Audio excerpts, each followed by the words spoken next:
Hello, you wonderful audience. Audience. I'm using my old intro, and I'm checking the battery. Yeah. This is welcome back, brother and sister warriors. This is IceWolfGem here, and let's continue by talking to Aline, because she was a little depressed. I went to Eileen. Are you okay? Are you alright? I don't really know. I feel guilty. Guilty? She looked down, silking her voice to a whisper. I'm the one who took Hassan's bottle. What? I had asked him if he was okay with sharing a bed with me, and he nodded, so I thought he had accepted. There was so little juice left, I couldn't help but finishing it. I was so ashamed. I didn't want to tell him, so I got rid of the bottle. I didn't know how to break the news, and since everyone was furious, I felt even more uneasy. In the end, I stayed silent and didn't dare to confess. So now I feel guilty. I'm sorry. I can't say what you did was right, but I understand how you feel. Let's forget about this, okay? I won't tell the others. Well, when you don't have anything to do, all your mistakes come back to you in full force. You can't escape it, don't you think? Yeah, it's true. One cannot forget the past that easily. That's what I've been telling my mother for years. See, it nags at you. If I stay that way, I'll remember even more unpleasant things, even more hurtful words. Maybe it'd be better to talk about it. It might help you feel better. Oh, it won't change much. I'm old. I can't exactly start a new life, can I? Would you like to start a new one? Absolutely, if I could. I want to be reborn around this time period so that I have a second chance. How so? You see, I have to marry young because I was born in a very conservative family. I even had to marry a man I didn't love. I couldn't stand him. Oh my God. Yet I have to live by his side for years. I had to let him mock me in order to make children. But as soon as I delivered, I made sure he would never touch me again. I had to obey him, to raise my children as he wanted. I didn't have the right to live on my own. I was his widow dressing. I was so happy when I found out he had died before me.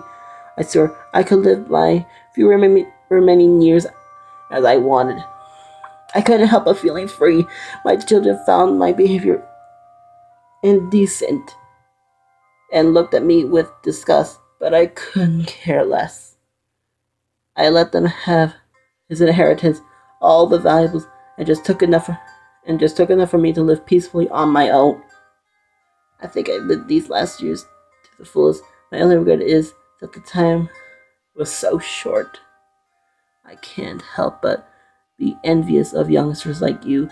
It's unfair that I only had these few years when everyone is supposed to live freely nowadays. So technically, we are stuck with everyone that has problems in their lifetimes, in the past and in the present. And thanks to this attack, we start to talk about those feelings and let us help each other. But as more things happen, people start to get a little aggressive. So this is really sad. And I can't erase those long years of unhappiness, even if I wanted to. It's a sad story. Times were a bit different back then. We each have our own cross to bear. I don't pretend I'm the most miserable being ever. I really hope we were able to get out of here. There are so many things I wanted to do before dying. I hope so. Let's believe. After this conversation, we decided it was time to go to sleep. I couldn't help but feeling that I've learned a lot about my new companions, that I have somehow getting closer to them, that I was becoming useful again. It was a pleasant sensation, but a very fleeting one. As soon as it was time to rest, I was left alone and everything crumbled. No matter how hard I tried to forget during the day, the night was never as merciful. I couldn't go to sleep to see those nagging nightmares again.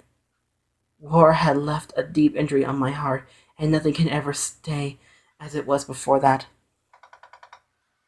That night I remembered what I had done. My unit had been sent to another country to bring civilization. They said their political leader was a dictator. They said he had powerful weapons. They said we weren't supposed to free the civilians from the evil man. To help them, I had enlisted the army for one reason: to save people. I didn't save those people. I murdered them. There were no powerful weapons. We bombarded their cities, killed innocent, injured children, and elders alike. It wasn't to help them. It was so we could terrorize them. We succeeded. They wouldn't dare approach us at first. They said they ran away each time they saw us. I didn't understand. I thought I was helping them. That they had nothing to fear. Then they began to rebel. They cursed us. They spat on us. And I finally understood. I understood that we were destroying their homes, killing their beloved, burying all they ever loved. And I became disgusted all at myself, disgusted at my superior, whom I had trusted. How would I even be forgiven? Did I even deserve to lead a normal life? The dead must be mad at me. I was sure they didn't want me to be happy. And they were right. I didn't deserve to live as a normal human being after what I had done. This my mind knew all too well. My mind made me reveal the nightmares for all eternity. It was my punishment, my atonement for my sin. Yet, I couldn't live like this. The burden was too heavy to carry. I had to forget in any way possible. I woke up in the middle of the night, unable to go back to sleep. I went to the bathroom to relieve myself. As I entered, lost in my thoughts, I noticed an unusual smell, something like blood.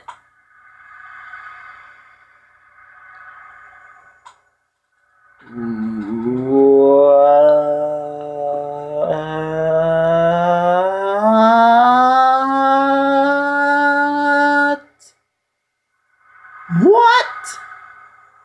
When I looked at the mirror, I ended up stepping back immediately. There was a corpse inside the mirror. One of the soldiers. He was here to punish me, to be sure I would rot in hell, just like him. G-Man! Now that is creepy. If I ever have to go to the army, I'm making sure I work as a nurse.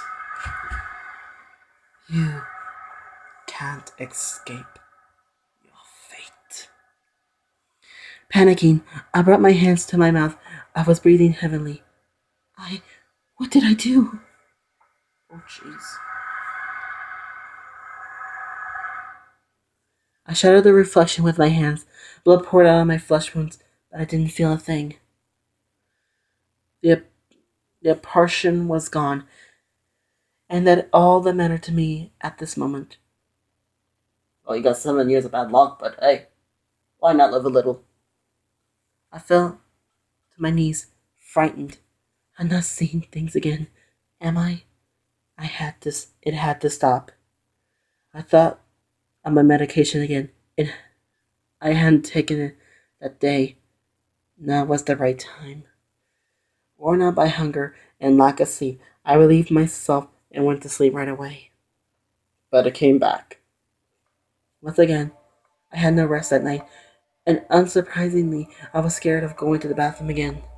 Each time I have been there alone, I have been exposed to disturbing visions of war. I knew that nothing I saw in those visions was real, that it was just a dream, but it wasn't natural either. I was scared of myself, so scared of these narrow confines. I wanted to escape so badly. During over and over on the floor, I struggled with the demons within me.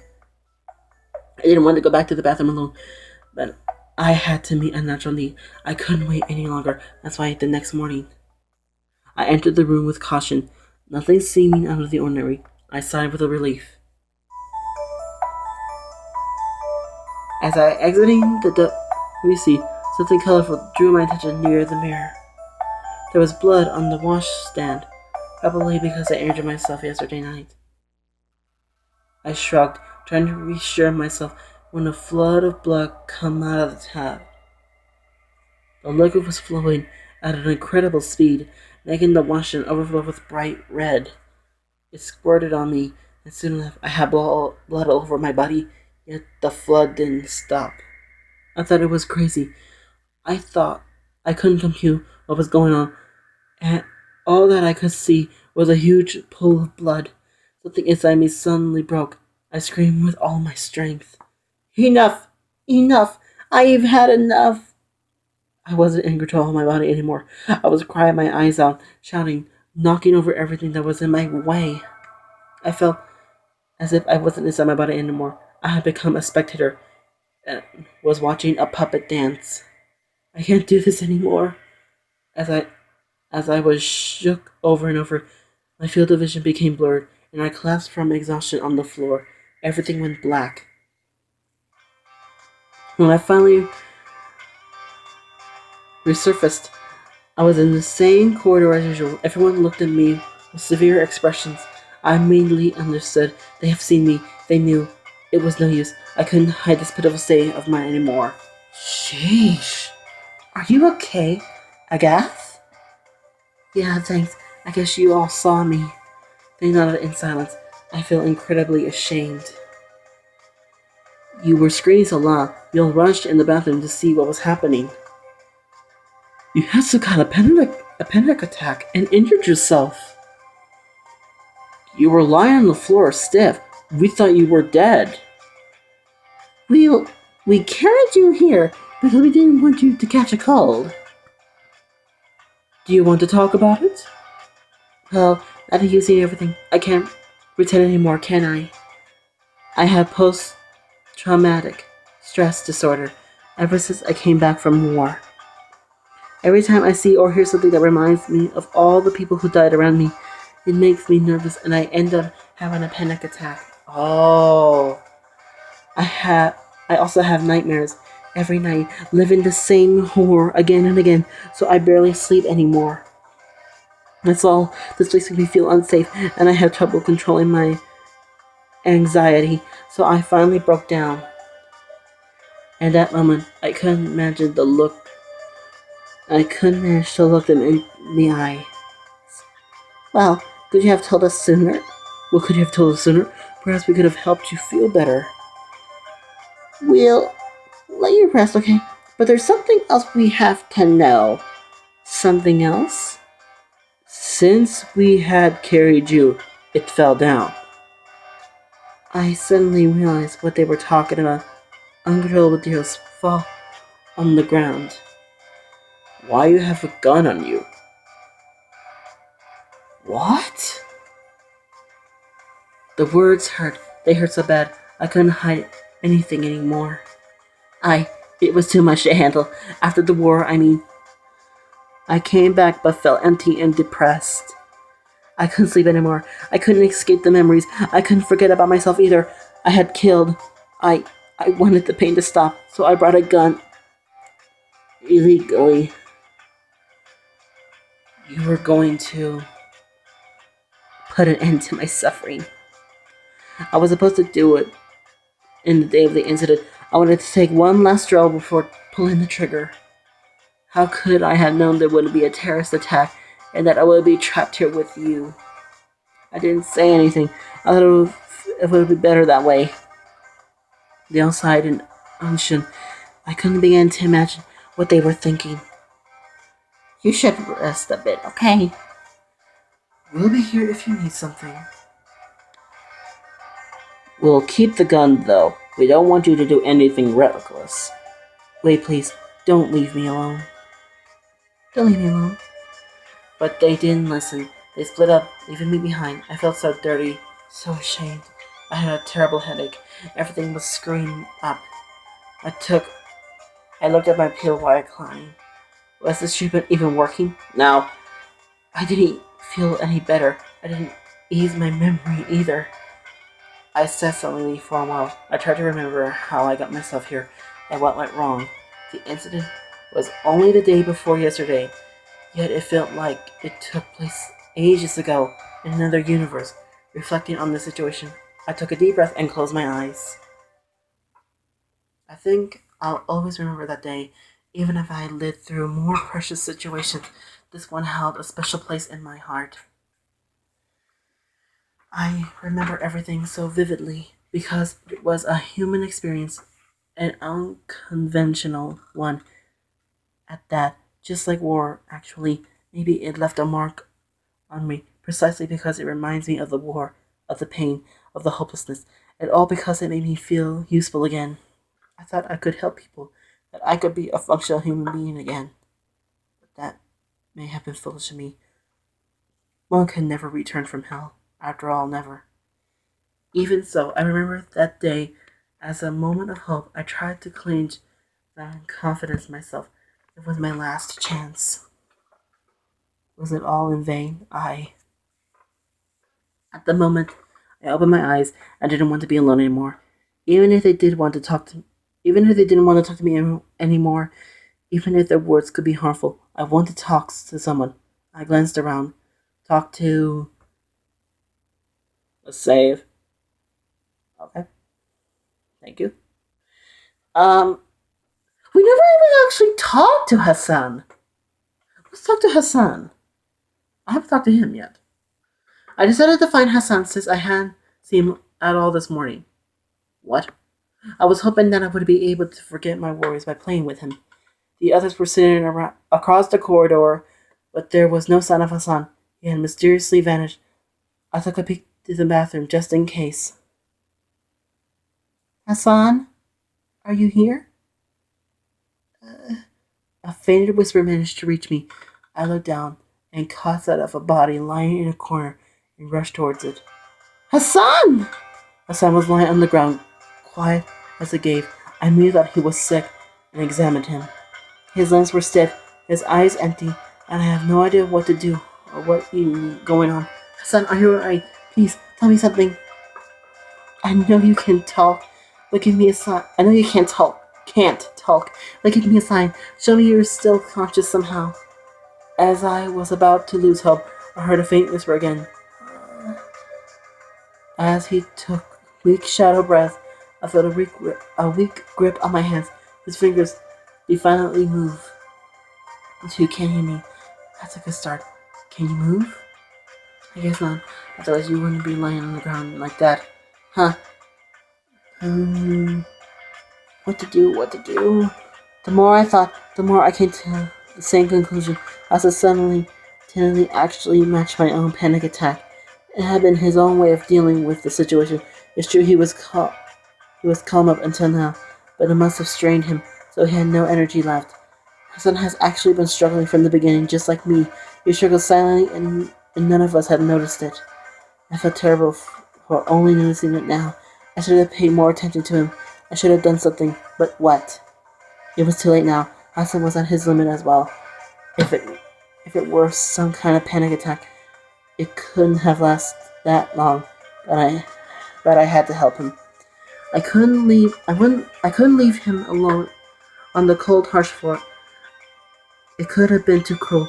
Plus, he was probably still struggling against himself, against his own body. Somewhere inside that heavy, divine suit, there was a mind trying to resurface, to see the light. If I let Hassan be, he might stay the way for hours before someone else discovered him, finding that someone else wouldn't necessarily understand. What should I do? How should I help him? I know. You're down there, trying to come back, right? I'll guide you with my voice. Let me tell you a story. The story of a little girl who was lost in a dark forest. Goldilocks. Oh, that's nice. Time flew by as I told Hassan the fairy tales I knew by heart. It was clumsy, but I genuinely hoped it would help him in some way. After a while, I noticed he started to move. Slowly but surely, I went on, inciting him as best as I could. And soon enough... Do you feel better? He softly nodded. I couldn't help but let out a cry of relief. I'm glad you're okay. I was so worried. Let's go back to the others. I led Hassan to Elisha and explained the situation to her. She looked at me with astonishment. Then I went back to my corner, lost in thought. That day, we were all restless. The different incidents had spoiled our moral. We had enough. The situation was insufferable. The rescue team was too slow, and we were slowly losing hope. Hours passed and still no sign of the rescue team. It was maddening. Since I had stayed still for a while, I started to have pins and needles in my legs. Oh. When I went to the bathroom to stretch, suddenly I felt anxiety come back. I hate that place. And as soon as I saw the mirror, the explosions came back to my head. I was at my limit. I couldn't wait any longer, trapped underground. I had to see the sky, to breathe fresh air. At that moment, I had another panic attack. When I opened my eyes, I was in a hallway. Actually, it looked like a distorted version of the hallway. Blood was pouring from the walls and the ceilings. I could even hear that familiar sounds again. There were corpses all over the room. Corpses. No, it's not possible. Don't tell me. I slowly approached the rigid bodies. They had terrible faces, consumed in pain and fear. Was this even real, or just another delusion? I couldn't tell anymore. No, my companions were dead. It had only spent a few days among them, and I had already felt a strong bond between us. I thought I could save them, and that I could help them. I could be useful again. What was it all in vain? Somebody must have used the gun. Those bastards. Furiously, I looked around. I picked up the gun that was on the ground and wandered around in the new battlefield. I wasn't expecting to see anything, even my own shadow. Suddenly, I felt a presence behind me, frightening. I turned back. It was a living corpse, a soldier. He was cursing me for being alive. Now it was me. No, it was me. A twisted reflection of me. A woman who had a horrifying grin on her lips, as if she was enjoying it. She was wrapped in darkness, covered in blood and flesh, laughing in a fit of madness. I was the one who had done it. I was the one who had killed them. It had to stop. This chaos had to stop. I didn't want anyone to die anymore. I didn't want to see blood and hatred anymore. The monster slowly come near me. I didn't have time to think. Use the gun? No, do not use the gun. But let's save it anyway. No. I couldn't do it. I couldn't shoot. I had to accept the monsters as part of myself, as something that never completely disappeared. I had to stop running away. The past was painful. The words still haunt me, but I had to go forward to find out why I was still alive. The people who died needed to be remembered. Maybe if I gave them a place in my heart, maybe they'd be appeased. The road would be long, stepping at disheartening, but maybe, just maybe, there was something behind the kill, something beautiful. As I dropped the gun on the floor, unable to shoot, I heard a drill sound. I think I know who it is. I paused, confused. The ghost vanished. I felt unstable. My legs were shivering. I had no strength left. Suddenly, there was a loud sound, and the walls exploded. Something was coming. God? The rescue squad! Was I going to die? Behind the walls, another world was standing. A mysterious world. The surface! Everything became pure white. The light dazzled me. I felt too tired and fainted. I slowly opened my eyes. It was too bright. I wanted to get used to the light. When I was finally able to see, I realized I was in the shopping center main alley. There were firemen all around me, moving like busy bees. It felt unreal. We had been saved. Someone had rescued us after all. While looking around me, I saw all my companions sitting on stretchers. Doctors were asking questions, examining them. I took a deep breath. I felt a small breeze on my hair. The shop center has been destroyed, but we were alive, and at that moment, it was all that mattered. We were going to be okay. For the first time in hours, years, even, I enjoyed a strange kind of serenity. I was feeling incredibly well. I don't really remember what happened after that. Our rescue was so surreal. I couldn't think properly. The malnutrition and lack of sleep didn't help. I only remember that the doctors told me that there was a terrorist attack that set up bombs and that building collapses due to the impact of the foundations. I also learned many died trapped in the mall under the ruins. Many had escaped without a scratch too, of course, but some had died.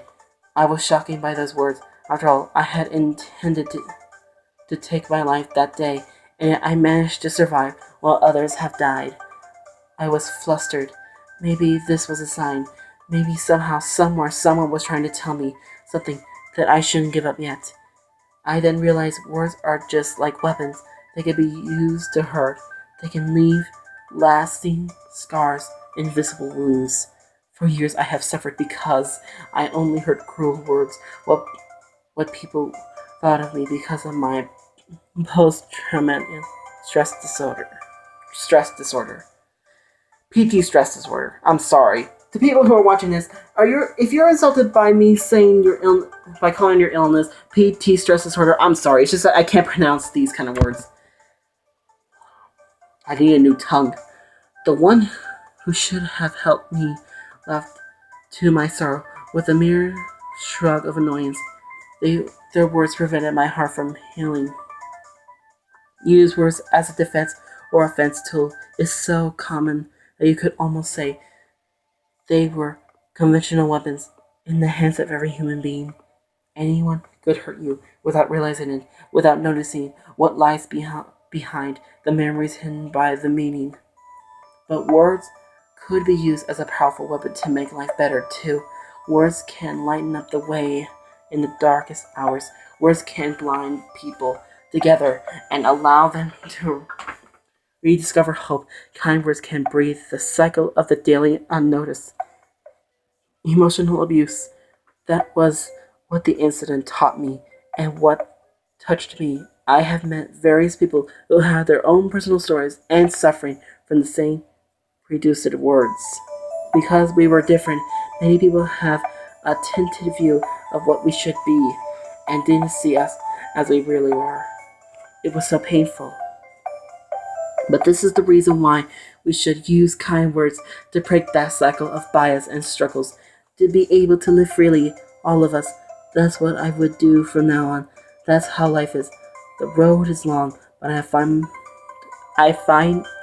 my way. I'm sure of it. Oh, nice! I got the normal end. Well, it may not be the special end, but that ending is good enough for me. That was really beautiful. Thank you all so much for watching this episode of Wounded by Words. This is a great series. I loved it. It was awesome. So thank you all so much for watching this episode. Don't forget to leave a like, subscribe, share, comment, and all that good stuff. And as usual, I will see you in the next upcoming video. Goodbye, everybody.